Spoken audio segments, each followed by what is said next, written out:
Guys, deluded, I'm back again. YouTube's Lucas Torreira, YouTube's N'Golo Kante, the best YouTuber at this. Deluded, yeah, I'm back again. Obviously, Calum Chambers is now, if we already knew it, you've seen my video already. For those who don't and need to catch up, it's been officially confirmed his loan move to Fulham. He'll spend the next season in West London under Fulham. Obviously, Fulham, I wasn't watching Championship religiously, but when I was watching them, they were playing attractive football. Obviously, for obvious reasons, I like them. They've got Sessegnon and that. They've got promoted. So he joins a team with, we'll get into that in a minute. But we'll get into the Fulham bit in a minute. But yeah, Calum Chambers has joined them on loan anyways. So yeah, obviously, at this moment in time, you've seen my vids, we've been through this defensive thing in regards to our backline. Uno Emery clearly knows the sort of centre-halves he wants to go with in regards to who starts the season, and that he must do. He was there scouting City at the weekend and that, so he must know in that regards. But to us fans, from the other side of the coin of what he's portrayed, we've seen a bunch of formations, we've seen a bunch of different personnel at the back. Obviously, we've seen Socrates and Mavropanos get run-outs, Holding, Chambers, who he said has an important future and he wants to stay and fight, and whatever this season his tunes seem to have changed. What's caused that, I don't know. He's on the training ground. He's obviously seen something. So yeah, man. There's a bunch of defenders. Socrates, Mustafi's here. Obviously, Koscielny's injured, but when he comes back, there's a bunch of things to consider for Uno Emery. But to us fans, we've seen a bunch of people playing defence. And if we're technical, obviously, Liechtenstein's come to the club. He could possibly play centre-half, even though he's very attacking as he gets older. We've seen Monreal play centre-half, and at this moment in time, I can't even lie, I'm considering it to a degree, people. But moving on, Chambers, when called upon last season, he did all right. The trouble is being called upon. He's not made enough appearances for Arsenal for whatever reason. Don't get me wrong, he's rough around several edges, but you guys know I'm not one of these bandwagon people. I've always saluted Chambers and that. When he's got ripped, he's got ripped. Obviously, probably still has nightmares about what happened to him in Wales when we had that yellow kit, but he done alright. Last year against Chelsea, stood up to be counted. Atletico Madrid, obviously United, when we played United at Old Trafford, by then there was nothing really for us to play for.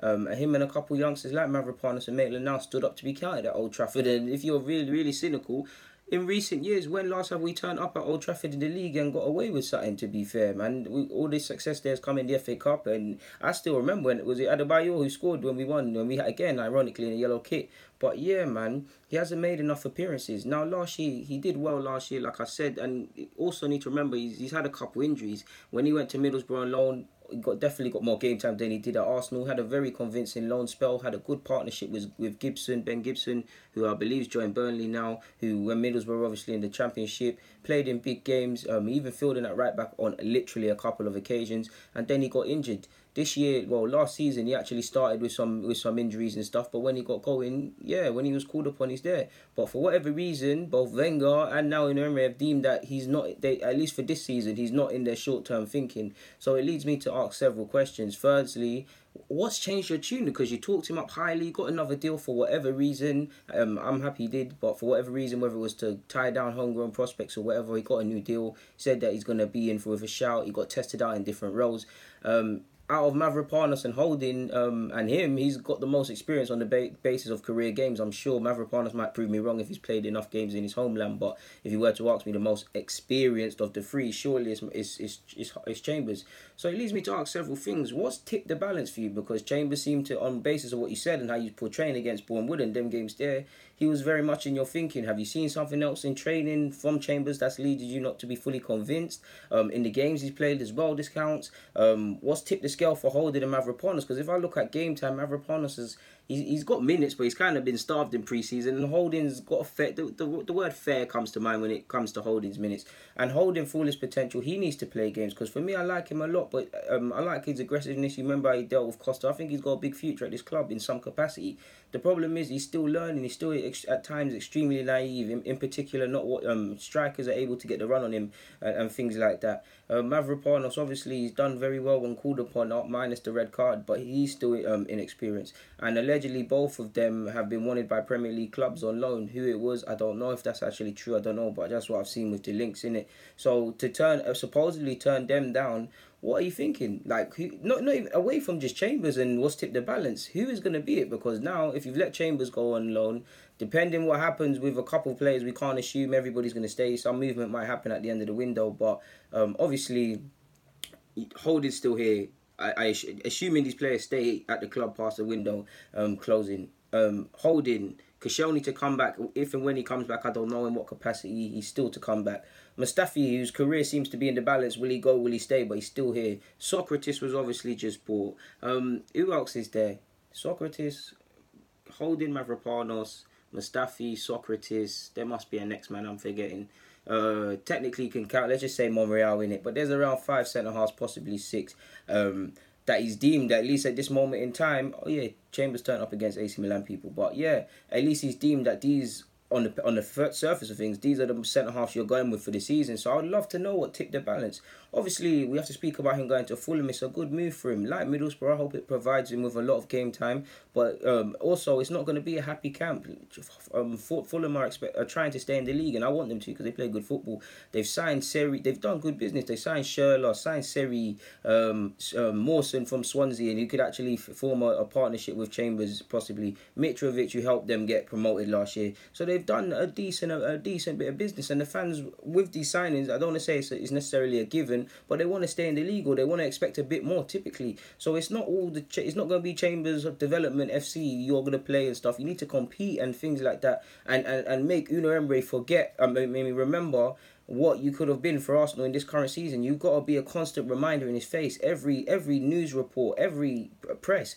How do you think about Holding's development? Could you recall him in January if you can do that? How do you think for next season? Because we should be scouting centre halves for next season, because there's even going to have to be movement next year with Koscielny and these sort of players there next year. Make sure you don't become a castaway. You've signed a new deal, so you could say the club have faith in you, but sometimes man not come back from these loan spells.